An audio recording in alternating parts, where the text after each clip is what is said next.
Young Money Entertainment, my own thing, the new thing, man. Holla at your boy, we taking over. I got this rapper from Canada, his name is Drake. He's real big, he's actor and all that, he's in the Brassy High. They're all better than me. That's why I came on first. Y'all gonna love me, but once they come out, y'all gonna forget about me. I got my man Lil Chucky. I have the beautiful Miss Chanel. We all know Nicki Minaj. And last but not least, Drake. 6 years later. Lil Wayne has established a label called Young Money. Now, Young Money Entertainment is a part of Cash Money, and he sued Cash Money and Birdman for $51 million, claiming he didn't get paid. He's looking at them and saying, you guys are not paying us for the albums of Drake, Nicki, and Tyga. That situation was a lot of mess that needed to be cleaned up over the years. And you just think of where those guys started. I mean, it's only right that there's going to be a lot of gray area over 20 years of hustlers coming out of New Orleans to go on and pretty much keep Universal alive.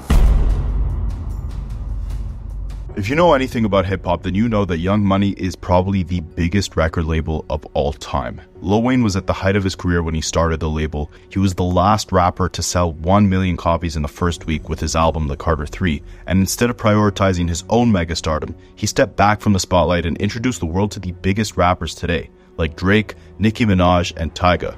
But in 2024, you probably wouldn't recognize any of the new Young Money artists. And even though Young Money birthed some of the biggest artists in hip-hop, the downfall of the label was actually a lot darker than you might think. But before we get into the downfall of the label, we've got to understand the foundation it was built on.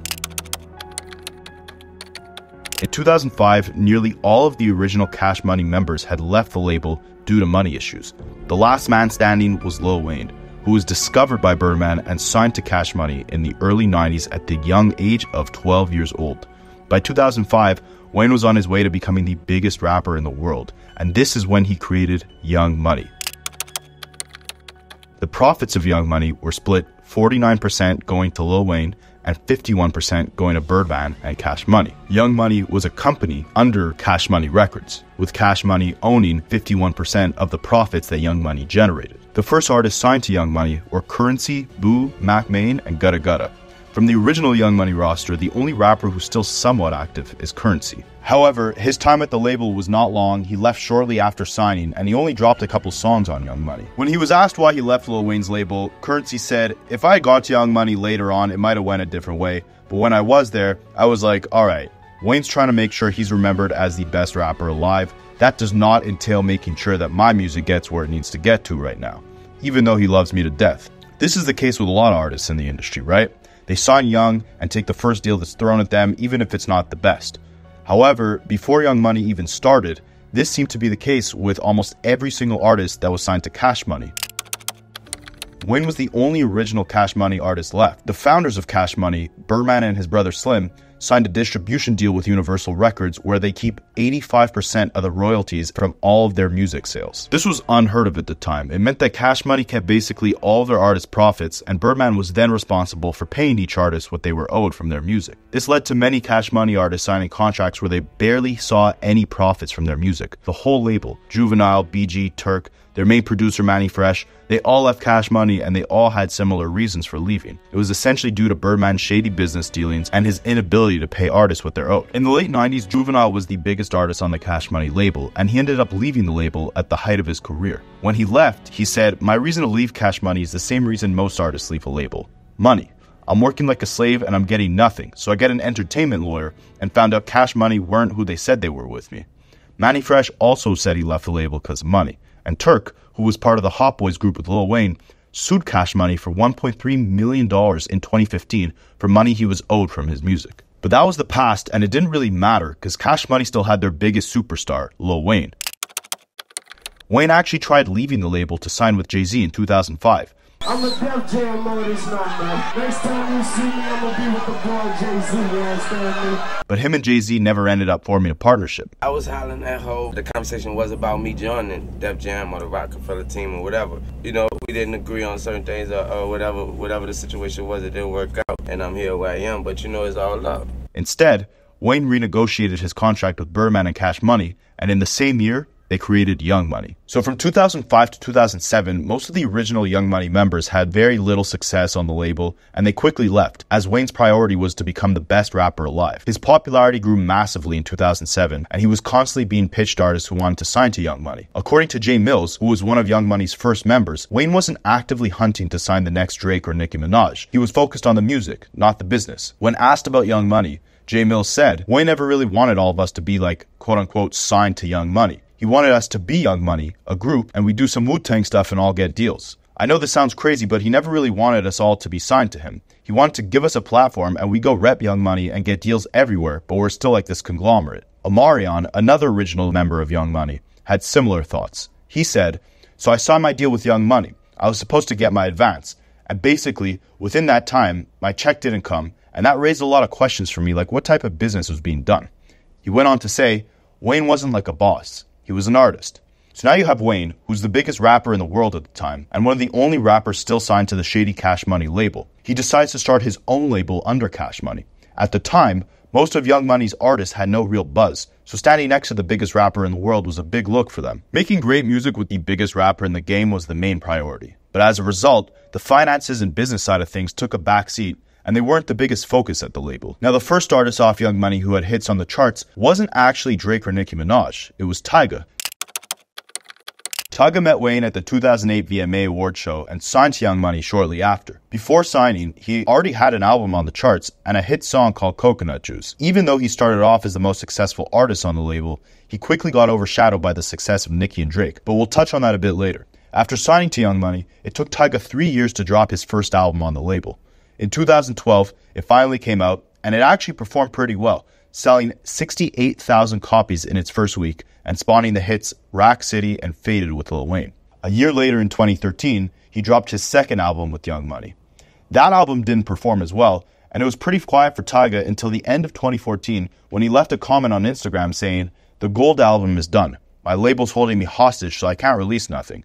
Might just leak it for my fans instead of letting the label make money off it." When a fan asked if he was still on Young Money, he replied, "Not for long." The president of Young Money, Mac Main, responded to him by saying, "Don't forget about putting limes in the coconuts. What you rep didn't make you or build you." He's basically implying that before signing to Young Money, Tyga was making corny hits, and it was thanks to working with Wayne that he was able to cement himself as a legitimate artist. Now, at the time, it seemed kind of odd that Tyga wanted to leave Young Money. He had a decent success, he was one of the only artists along with Drake and Nicki who actually got to release an album while they were on the label, and he actually had hits. But his music got worse and his popularity started to dry up. He also started dating Kylie Jenner at the time, and he became more known for being with her than for his music. It was for all these reasons that Young Money wasn't releasing his album, but it was eventually revealed that he also was not getting paid what he was owed. Tyga revealed that he was owed $12 million from Young Money, and he actually paid them $1 million of his own money to end his contract with the label. After leaving the label, he broke up with Kylie Jenner and he fell off pretty hard. He put out the Gold album, which was the album that Young Money refused to release, and it only ended up selling 3,000 copies. But fast forward to 2018, and he ended up making the greatest comeback of all time with his hit single Taste. And to this day, him and Wayne still make music together, and Tyga actually dedicated an entire music video to Wayne. Now, Tyga's departure from Young Money was bittersweet, but his career didn't go as bad as some of the other artists on the label.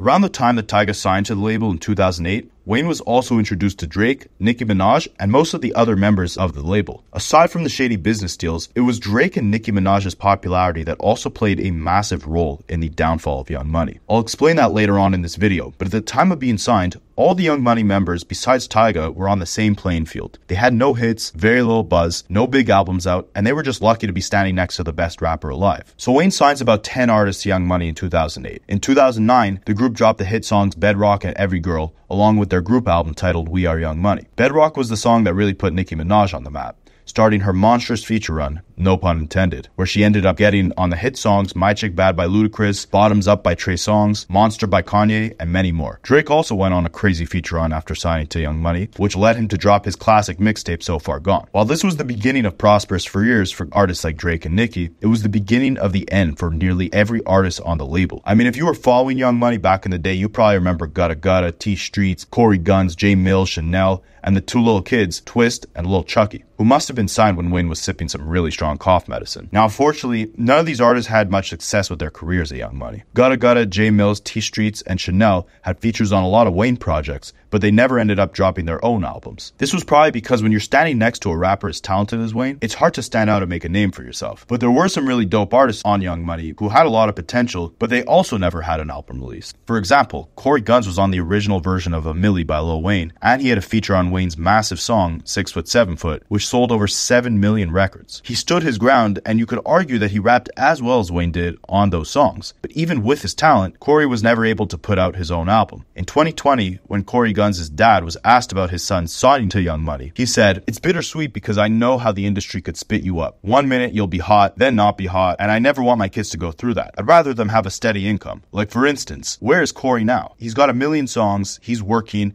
he's still on Young Money, believe it or not. But Corey's such a phenomenal rapper. In my era, Corey would have been a superstar already, but the era we live in, you almost got to dumb it down somewhat, and he was just never willing to dumb it down to the point where people could all the way get it." Now that could be true for a lot of rappers on Young Money. As we saw with Tyga, if you didn't have a hot song or any sort of popularity at the time, then the label wouldn't want to put your album out. It's unfortunate because with the right branding, artists like Corey Gunz, J Mills, and even Chanel could have had prosperous careers. But the label was so busy with Wayne, and later Drake and Nicki, that they didn't invest in the proper marketing for their less popular artists. Maybe it didn't seem like it was worth it, since none of them were able to create their own popularity. Now, as for Lil Chucky and Lil Twist, the marketing approach that Young Money took for them was actually pretty interesting. When Wayne was creating Young Money in 2008, Lil Chucky was just 13 years old, and Lil Twist was 15. Wayne explained that he signed these two rappers at such a young age because his daughter was a fan of them. He said, "Anytime my daughter's a fan of you, it means you got stardom." They were both groomed to be the next Lil Wayne. Everything from the way they dressed, the dreads, the cadences in their raps.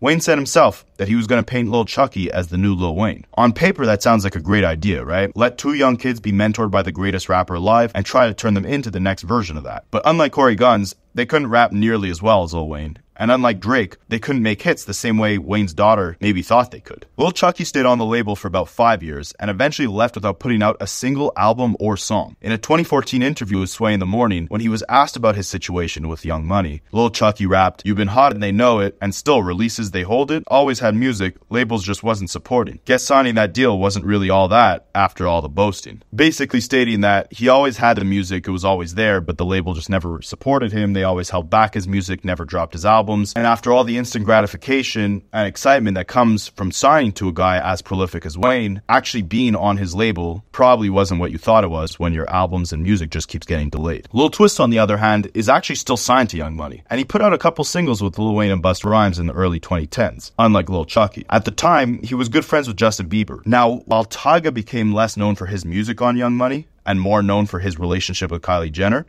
Lil Twist suffered from the same effect, where he was also less known for his music and more known for his relationship with Justin Bieber. This was at a time when Bieber was getting himself into a lot of legal trouble, and Twist claims that Bieber's team made him take drug charges for Justin, because those charges would have negatively impacted Bieber's reputation as a young artist. But for Twist, a couple drug charges wouldn't hurt his brand as badly, since he already rapped about that type of stuff and he was associated with Lil Wayne. When he was asked about it, Twist said that Bieber had politically correct people around him who can control his life, and I wasn't that guy. I just let him know, you're not a puppet, and he looked up to me and Wayne so much, and that's what they hated. I had control of their cash cow. With TMZ constantly reporting that Twist was getting Bieber into trouble, the two eventually stopped hanging out as much, and Twist was just painted as the bad guy.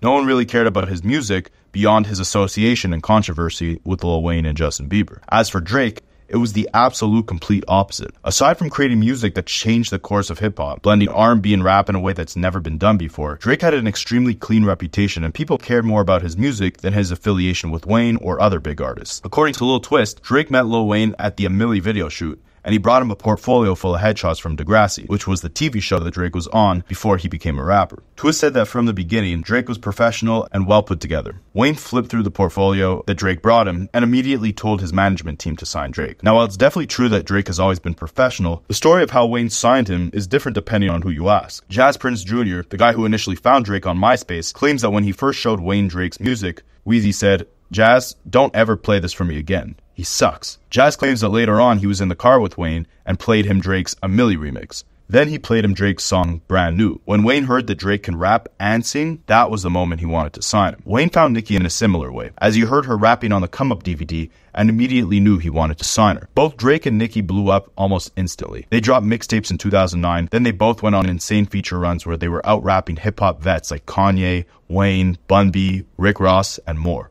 By 2010, Wayne was sent to prison for 8 months, and it was up to Drake and Nicki to make sure Young Money stayed relevant. While all the other Young Money artists failed to create a buzz for themselves, Drake and Nicki put out their first albums, with each of them selling over 300,000 copies first week and going platinum in that same year. By the time Wayne came out of jail, Drake and Nicki were on top of the world. Tyga was about to put out his first album, and Wayne was bigger than ever. But while Young Money's top artists were only getting hotter, this is when the downfall of the label truly began. According to Jay Mills, there was a lot of jealousy between him and the Young Money members. In 2009, they were all small artists, and Wayne would bring all of them out to perform at his shows. But now you have Drake and Nicki, who are superstars, so they were going out on their own tours, but they weren't bringing the rest of Young Money with them. Jay Mills said that when Drake did his 2012 tour, he was extremely disappointed because Drake brought out A$AP Rocky, Kendrick, 2 Chainz, basically all the biggest artists at the time, but he didn't think of bringing out Jay Mills or any other Young Money artists. He said, even if we're not hot like that, make us hot. Someone made you hot. To be fair, I was in my feelings, but we were a crew. And in a way, Jay Mills kind of had a point, right? Wayne made Drake and Nicki hot, so they could return the favor by putting their spotlight on some of the Young Money artists that they came up with. If you go back to any Drake or Nicki album, you won't see a single Young Money feature besides Tyga on a remix to The Motto by Drake. It was obvious that Drake and Nicki were on another level, and the label's focus was on making them bigger, and completely ignoring the careers of the rest of the Young Money artists. By 2014, the animosity amongst Young Money members became even worse. Drake, Nicki, and Tyga were the only artists to release any albums on Young Money. And while Tyga was fighting to leave the label, he did an interview with Vibe magazine where he said, I don't really get along with Drake. I don't really get along with Nicki. I don't like Drake as a person. He's just fake to me. I think his music is good, but we're all different as people. We were forced together. I try to be cool with everybody, but sometimes everybody just has their own different personalities. When Wayne was the only superstar, all the Young Money artists were standing next to him, trying to make a name for themselves. But as Drake and Nicki became bigger than Wayne, it seemed like every Young Money artist got overshadowed by them, and the label didn't see the value in investing into their careers. It's almost like a TV show. You have the main characters, and as the show develops, you'll get some background characters who are lucky to have a couple lines throughout the entire series. If those background characters have personalities that stand out, you'll see more of them as the show progresses. So now you have 3 main actors, and 7 people in the background who aren't seeing any marketing efforts from their label. They're being overshadowed by superstars and getting no help from anyone around them. But to make it worse, not only were they not getting marketed properly, but they also weren't getting paid properly. By the end of 2014, almost 10 years after Wayne started the Young Money label, he sued Birdman for $51 million, claiming that he was never properly paid for profits from Drake, Nicki, Tyga, and even his own music. Remember how the label wasn't letting Tyga release his Gold album? Well, now they weren't letting Wayne, who was once the biggest artist on the label, release his highly anticipated album, The Carter 5. Now, if the boss of the label isn't getting paid and they won't release his own album, what makes you think they're going to spend money to put out a Jay Mills project or pay Gutta Gutta anything? The future of Young Money lied in the hands of Birdman as Wayne fought to end his partnership with Cash Money and began dissing him at his shows. At the time, Birdman was busy turning Young Thug into a superstar, and there were even rumors that Thug and Birdman had someone shoot up Wayne's tour bus after Wayne dissed them. The same way Jay Mills and Tyga had some form of animosity towards Drake's superstardom, it seemed that at this point in Wayne's career, he may have had a similar form of resentment towards Young Thug's rise in popularity and the mentorship he was getting from Birdman. According to Young Thug, when Birdman introduced the 2 artists, Wayne refused to shake Thug's hand. Thug was like the predecessor that Wayne wanted Lil Chucky and Lil Twist to be. But this is a common theme in the music industry, right? Artists sign bad contracts when they're young and they're desperate, and once their music isn't as hot as it used to be, they don't get promoted or paid by their labels. Jay Mills put it perfectly when he said, I know what it was like to be great, and somebody comes around and they are just undeniable. Nicki was undeniable. Drake was undeniable. Let's say there was 10 of us. To hit with 3, the way that you hit, now some people might say, Mills, you're being a little too cordial with that because you weren't one of those 3. That's how it works sometimes. Keep it moving. Figure it out. That wasn't my first stop on the train, and it's not going to be my last. I knew this wouldn't last forever, and I feel like a lot of people thought it was going to last forever. So to sum it up, Young Money's run was revolutionary, and it changed the sound of hip-hop forever. In the end, Lil Wayne will go down as one of the best rappers of all time, with one of the best labels in music history. But he didn't start Young Money to purely profit off these artists. Instead, it was to help them become as great of an artist as he was. But there's only so much that someone else can do for you. To artists like Nicki Minaj, Drake, and Tyga, they knew that being in Wayne's shadow wouldn't last forever. They needed to make a name for themselves. There's always going to be someone better than you, There's always going to be a bad contract on the table, but it's up to you to work your way out of that and stand out from everyone else. Wayne built a conglomerate that no one else in hip-hop will ever be able to replicate. And out of 10 artists, to hit on 3 the way that he hit, that's some pretty incredible shit. Let me know down in the comments what story you'd like to hear me cover next. I'll catch you guys in the next one.